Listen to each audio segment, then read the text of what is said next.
Let's move on here. It is time now for Cold Cash, Hot Commodities, where we show you how to use currencies to trade commodities. The Fed's announcement of QE3 sparking a rally in gold this week. Could the bullion's next stop be as high as $2,000 an ounce? Joining us now to help us answer this question is Peter Schiff of Euro Pacific Capital. And Peter, when you hear QE infinity, you think perhaps that gold will have some support. And the question is, how high do you think it can go?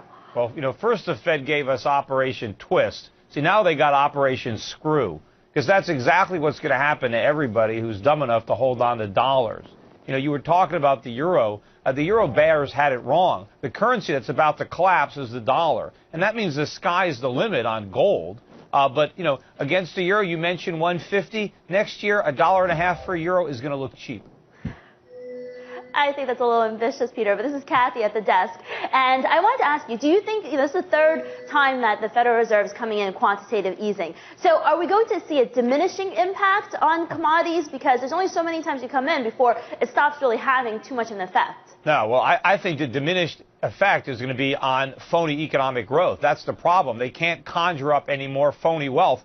The Fed is actually trying to recreate a housing bubble. It's not going to work. They're hoping to get Americans to go out and spend, home equity. It's not going to happen. All that's going to happen is food prices are going to go up, energy prices are going to go up. I was calling for QE3 the minute they announced QE2 because I knew not only wouldn't it work, but it actually is inhibiting the recovery. We cannot recover as long as the Fed is stimulating with cheap money. All they're going to do is create inflation, and the dollar is going to be a bottomless pit. I mean, this is just the beginning. Peter, I'm with you on the inflation stuff, and I really hate what the Federal Reserve's doing. I dislike this a lot because it lets Congress off the hook and the president as well for doing some stuff for growth that needs to get done. But, Peter, you've been on the show a couple of times, and you said gold 5,000. Are you still on that? I mean, because that would take us to like 2 for the euro. Yeah, well, it's going to go to 5,000. I mean, it's just a question of when. But obviously, come on, Peter. When? I mean, we're got a $200 bounce from the lows. Okay, I get it. I like that. That's great. But I mean, that's really aggressive, Peter. Come on. Look, the Fed is going to keep printing money. The economy is not going to recover. We're not going to create jobs, so we're going to get more money printing. I mean, this is the Fed has decided that the way to stimulate the economy is to print a bunch of money, loan it out to Americans at ultra low rates, and hope they use it to buy houses so that the prices will go up and we all can feel rich. That's exactly what failed before. That's how they created the housing bubble. They're not going to get an encore of that, but they are going to prick the bond bubble. Look at what interest rates have done. Ever since the Fed announced this Operation Screw yesterday, bond prices have collapsed. Interest rates are going up, not down, and energy costs are going up. The dollar is really broken down. Look at that chart of the dollar index.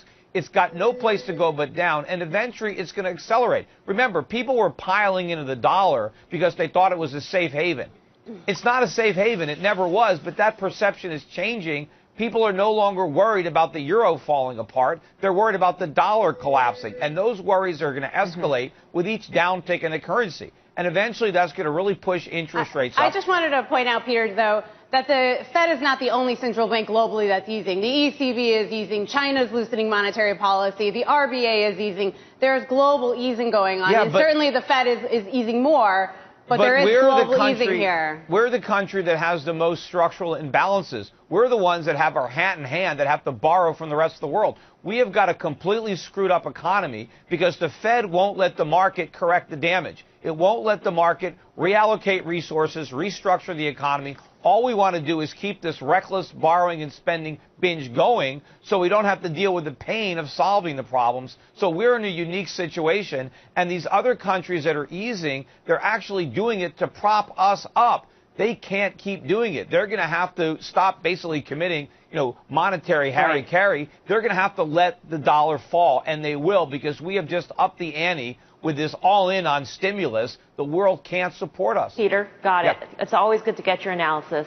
Peter Schiff of Euro Pacific Capital. So let's talk about this. I mean, certainly it's both. There are a lot of interesting points. And the U.S. also faces a possible downgrade from Moody's. It got downgraded by Egan-Jones today. And with the fiscal cliff looming, we could see much, much more pressure on the dollar because things are different this time around. We're no longer the best House necessarily. That's right. You know what? Well. And I think Peter, in fairness to Peter, and I've called him crazy before, and I still think Peter's crazy, but he's sounding a lot saner now because of what the Fed's done this week. I don't know who's crazier, Peter Schiff or Ben Bernanke. That's all I can Andy, say. I have to, disagree with you in the sense that, I think that the Federal Reserve, I'm not mad at them. I think that they're basically doing the right thing that needs to be done at this time because they're running out of time. We needed the stimulus that they injected this week because the elections are coming up. They couldn't do it in October. They can't do it in November. Hope that they can pull back. But they can't sit and do nothing at all. I disagree. Europe is in a deep recession. Europe is in a deep recession. Final word there. Okay. All right. Got a question out there. Send us an email. The address, moneyinmotion@cnbc.com. If you want to learn more about